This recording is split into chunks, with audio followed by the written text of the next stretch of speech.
Hello, this is Patrick with New Jersey's Outdoor Adventures YouTube channel.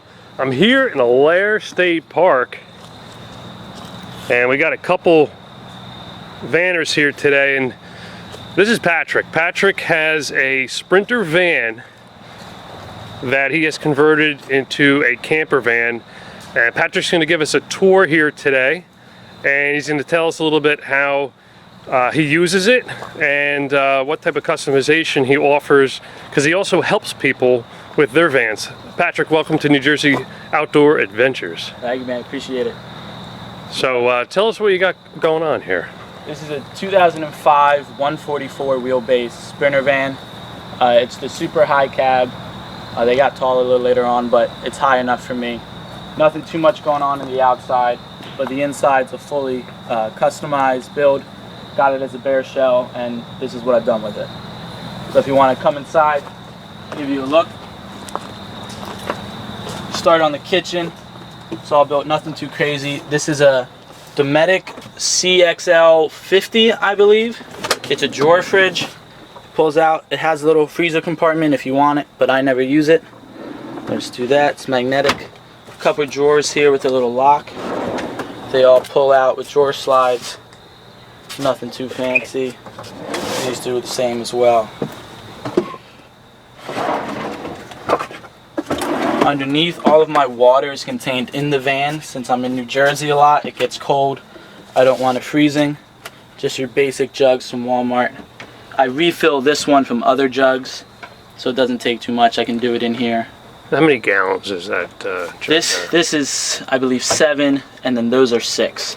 And I have 2 spots in the back for 2 more 7-gallon tanks. And you have some type of water pump on board? Yeah, this is a SureFlow something water pump. I had a cheap Chinese one at the beginning, but they didn't work, so I got something fancier. This is the sink. It's little. If I built it again, I'd get a bigger one. It's got a little switch on it to turn on. Water comes out, and then it switches to a shower mode as well. It's got a long hose on it. You can make it out that door if you want to shower, just like that. Up top is just some clothes cabinets. Nothing too fancy going on there as well. Keeping it simple. Let's from this side, just like that. So this is all, is that a skateboard deck in there? That's a shelf? Yes. I don't know, it's all. This is made almost entirely out of reused and recycled wood. Stuff like that. I think I bought about one. Just a little bookshelf. Nothing fancy going on. It's there as well. A curtain rod. It pulls all the way across the back. It's a blackout curtain, so when it's closed at night, that hooks on. Nothing makes it out, and nobody knows you're in here. For cooking, I use a simple 1-burner stove. This is a butane, and then this is a propane adapter. So when you're traveling, sometimes people don't have propane or they don't have butane. This allows you to use both. Back there is just a little rack I added to put all the sunglasses I never wear but always find. The very bottom's just a couple more larger storage bins. Don't get filled too much. This doesn't really pull out. It does. I keep a milk crate behind there, and that's where I keep more important things that if someone gets in, they'll have a harder time finding. These all pull out the same. There's a lot of details in your build. I really like. Yeah, so this is actually the 4th build I've done in this vehicle. So I started, the bed was up front, the kitchen was in back. That was all different. And I've done a couple trips down the East Coast, and last summer did 38 states around the country. And then came back again and rebuilt it another 2 times. So it's really catered to what I want. Up top, we got a fan. It's the Fantastic fan, the simplest version. If I did another one, I'd get one with a remote, because getting up to turn it off is not very fun. Above the door is just a little spice rack, air freshener, oil, sunscreen, all the fun stuff that fits in there. Moving more this way, just a little cabinet to hold some trinkets, a couple more here, and this is my solar system. I've got 12-volt USB ports here. This is a 1500 watt 3000 surge inverter. It's got 3 plugs with 2 USB ports and a little on-off switch so you can turn it off if you need to. Underneath is a Windy Nation P30L charge controller and one of those blue C-Fuse panels that everybody else has. For batteries, I have, this is a 100 amp hour AGM deep cycle, and there's another 110 amp hour under here that's connected. So I have 210 altogether. They power the plugs, my lights go on and off. I have little string lights, a couple fans, the water pump, and the fridge. Coming back up, here's a little closet. If you ever get into a van, you know hooks are everything, so they're everywhere. Closet there, little shelf up for hats, like that. Another little drawer down here for pants, and then my dirty laundry hamper down in the bottom, out of the way. That's a nice feature to have. Yeah. I added one in my build. Yeah, it's nice. It's definitely helpful. This back corner is a bit of the garage underneath. I've got a pegboard with all sorts of different hooks, and that changes depending what season I'm having or what I'm doing. Whatever I'm using most often, I put on the board. Behind the board fits more big bagged items, like my slack line or things like that, extra backpacks. And then up here is a table, and then you're sitting on here. This table will pull out. You can work there. Another little drawer. And I think that's it on this side. Calvin and Hobbes. Just a regular Sprinter light. Yeah, Sprinter light. Out. Yep. Just in case something goes wrong, you need that. You can get it from the normal battery. Little curtain rod. This side is the couch that turns into the bed. It's a sliding system. It's almost like slats, but this allows you to pull it all the way out. I think it's a lot easier because it doesn't get stuck. There's a hinge here. This is a big part. The hinge is up, and it'll sit so that the bed is up and you won't slide out of it. When that folds down, this pulls out. Pretty simple. And you jump on there, that goes down, and you have just about a full-size bed.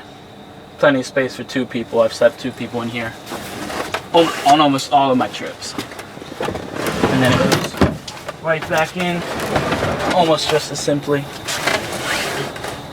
And I've had a couple different bed designs with permanent beds and ones that move. I think it's worth having one that moves, even though it takes a couple seconds. If you have it built correctly, it's worth having the space. Up top, I have a little projector. This, I can plug it into my phone. I have power here, and I can connect a speaker to this, and then it projects onto this wall, and it's like a whole little movie theater. Surround sound, pretty cool. Underneath the bed's raised pretty high. I can fit a mountain bike in there. It's not in there right now. So it's just a big amount of storage. I have an inflatable kayak, all sorts of sports balls, my chairs, lights, extra water, and a little pop-up shower thing in there for now. And then these slide shut if you want them to. And I think that's about all for the inside. If we pop up the back doors, I can show you a couple more things. So those back doors, they look sealed, but I can see the seam.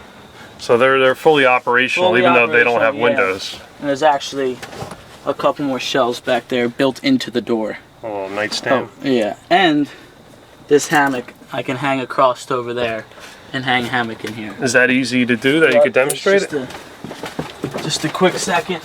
I've had 5 adults sleep in here. No problem. That bed pulls out. Get 2 on the bed, 1 under there, 1 on the floor, and 1 in the hammock. And that just pops right back off. Hangs up. Everything's quick. If anything takes more than 10 seconds, you'll never do it in real life. This van is pretty discreet on the outside. Yeah. I kept everything low profile. I've done a couple others where we made it fancier, and they have a lot more problems getting kicked out of places. So the only thing I've really done is blacked out the bumpers, mostly for aesthetics, but other than that. On the roof, there is 2 100-watt Renogy panels that power the solar system. They're in there. I had one in at first, and then a second, so you could set them up better, but that's how it is. The back is what we use for tailgating and camping out the back. This door slides all the way out. Wow, that's a ton of gear. That's about 4 foot. Yeah, yep. 4 foot comes out, it's pretty deep. This is all my climbing gear. This is a bug out bag and camping stuff. An extra hammock. I've got cleats back there. Some lawn games, extra frisbee discs. And with this on top, it makes a really nice tailgating table. And it just slides back in. And for the space you get, you don't even feel having to step up on this. This is just another little pop-up table. It's got a little wire on it. That comes out. This pulls out, that comes out. My 2 camp chairs come out, and it's a real nice little setup. And there's a little better look at the drawers there as well. You got so much going on in this little van. People driving by, I have no idea. They would have no idea. Yeah. Is there any utilities on this side of the van? Nope. It's all plain and simple. Everything's self-contained. I've thought about putting plugins and stuff like that, but really all you need is I keep an extension cord in my front door, and I can pull it in through the side door, shut the side door all the way, and I have all the electrics that I need, you know. So. And this is a 2005 Sprinter 2500 144, and this has the 2.7 liter 5-cylinder turbo diesel engine. Should have 154 horsepower. What are you getting for fuel economy? But the Sprinter's actually pretty amazing. I get probably average around 23 miles per gallon diesel, which is on a full tank of gas. If I'm on the highway, I can make it up to 600 miles on 1 tank of gas, which is pretty incredible. When I'm just doing daily living, I get probably a little bit lower, closer to 21, but I still only have to fill up once a month. So. Now, when I first met you, you had mentioned that you had helped other folks with their vans. Is this some type of side business you do? Yeah, it's actually a starting of what I plan to be my future career, building vans. I have a partner down in Colorado that does it as well. We go by Vanture Customs on Instagram. And we've done a couple builds for other people, a couple builds each for ourselves, and it's something we're starting up and getting down, getting people on the road, doing it for a budget. Sometimes these big companies that are making vans, the budget's too high for people that just want to get on the road, and so we can do it for a lot cheaper and get people out there. A lot to see. Now, anybody looking to get into this for the first time and they want to build their own, now, you did mention that you did change up your floor plan several times. Is there any tips for our viewers that you could give to someone that's looking to take on their own projects? Some of the hurdles that you might have come over? I would say the biggest thing is to start simple. It's such a small space, everything you're going to want built specifically to you. So just because this works best for me, you might get in it and nothing really feels the way you want it. It doesn't flow for how you go about your day, it wouldn't work. Start simple. Do simple builds with simple pieces, and you'll kind of see where you want something changed, and then you can keep adding and building on and switching things. Like I said before, I've rebuilt this a ton of times, and now it's really catered to where I am, and I'm sure as my life changes and things switch, I'll change it up again. So start simple. Don't even go into a big van at first. My first van was a minivan to see how I liked it and stuff like that, and start small, work up. You don't need the big systems. You don't need big outdoor AC units. The installation's not that hard. The solar's not hard. It's all something you can learn. YouTube University is a great thing to do. It's really quite obtainable with just a few skills. There's so many resources online that anyone can really do it. Now, talking about the air conditioning that you mentioned, how do you manage the HVAC? So it might be a little chilly out tonight. Do you have some type of heat on board, or you just use really good blankets? I use really good blankets. I did use a Mr. Buddy heater, and that works just as well. With the fan, you can crack it. You're not gonna, hurt yourself from the propane. I know a lot of people that use propane heaters and ceramic heaters and stuff like that, and you can also put in a diesel heater pretty easily. It's a little more expensive, but if that's something that's important to you.